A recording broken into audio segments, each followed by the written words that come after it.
and welcome back. I'm Nicole, your Sleeplay respiratory therapist.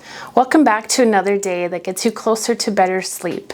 The fact that you are here, showing up for yourself, means a lot. So take that all in. Don't let it go unnoticed. Today we're unpacking something that can make or break your comfort with therapy, CPAP settings.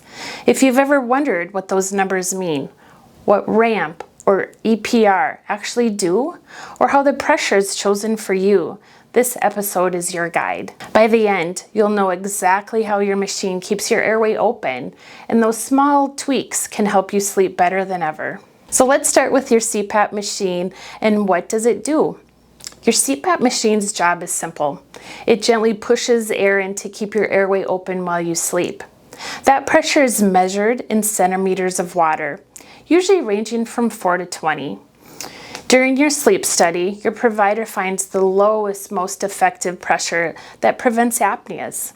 Someone with mild sleep apnea might need around 8 centimeters of water, while others might need 15 or more.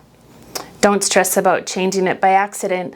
Prescription settings are locked for safety. What you can adjust are the comfort features which make therapy feel smoother. If you've ever felt like the airflow is too much when trying to fall asleep, the ramp feature is your best friend.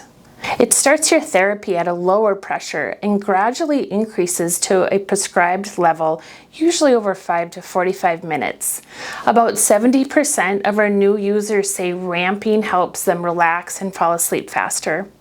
You can extend or shorten the ramp time to find your sweet spot. Then you have something called EPR, or expiratory pressure relief. This lowers the pressure slightly when you exhale, so breathing feels more natural, like the machine is following your rhythm. Most devices let you pick from 1, 2, or 3 levels of relief. The higher number means a higher drop in pressure during exhale, which you can ease back that pushing back feeling many new users describe. Now, you might have also heard of something called BiPAP. While CPAP stands for continuous positive airway pressure, meaning one steady level of air, BiPAP stands for a bi-level positive airway pressure. That means it delivers 2 pressures, one when you exhale and a lower one when you exhale. Most people with sleep apnea use CPAP, but BiPAP sometimes prescribed for those who need a higher pressure or who have other breathing conditions. The good news, your CPAP's comfort setting, like EPR, give you a taste of that same easier exhale. And if you're waking up with a dry mouth or stuffy nose, we need to work on improving humidification. Your CPAP's heated humidifier adds moisture to the air, preventing dryness and irritation. Start at a medium setting and adjust as it feels right. Higher if your nose feels dry, lower if you notice condensation in the tubing. Some NIH studies show about half the CPAP users experience dryness at first, but adding humidity can significantly boost comfort and mask seal. And if you're looking into travel machines, most units come with integrated heated humidification, so you also get comfort on the go. Another great comfort tip for dryness is using saline sprays to relieve nasal dryness and irritation, common with allergies, colds, and regular use of CPAP and BiPAP machines.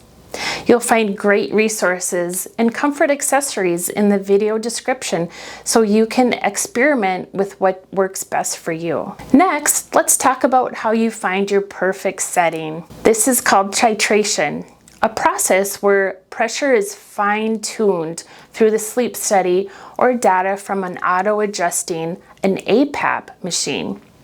After starting therapy, stay in touch with your provider. If you lose or gain weight, change medications, or your symptoms shift, your pressure may need an update.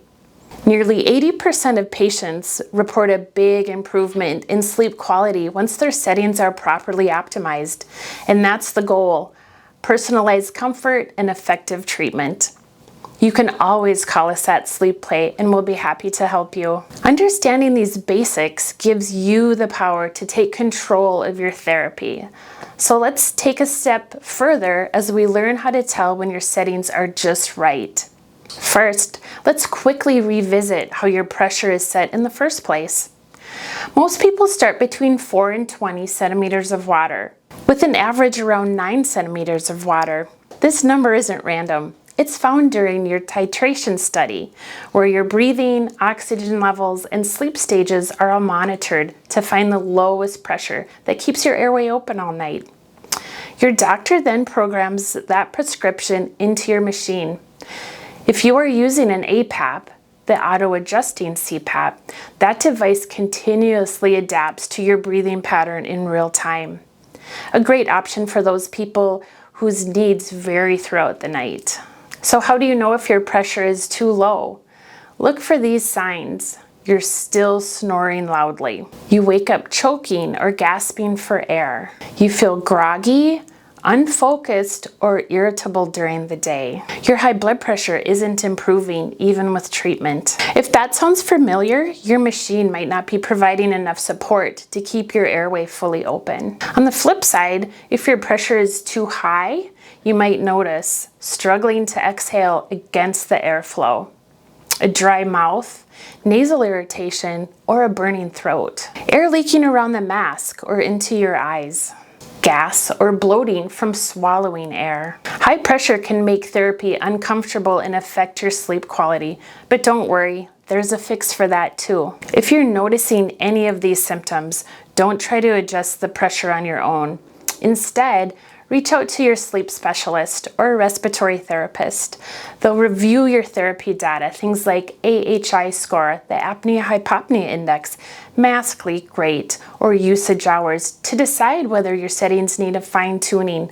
Sometimes all life changes like weight loss, a new medication, or even sleeping on your back instead of your side can alter how much pressure you need. Today's CPAPs are smarter than ever. Most modern devices include a leak detection, auto-altitude adjustment, and remote monitoring, so your doctor can check your data, even tweak your settings from afar.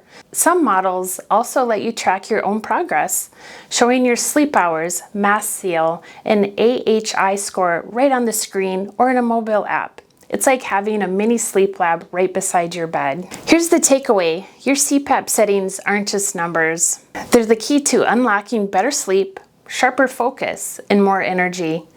When your pressure, comfort, and humidity are all dialed in, therapy doesn't feel like a chore. It feels like freedom. If you ever feel unsure, remember, you're not alone.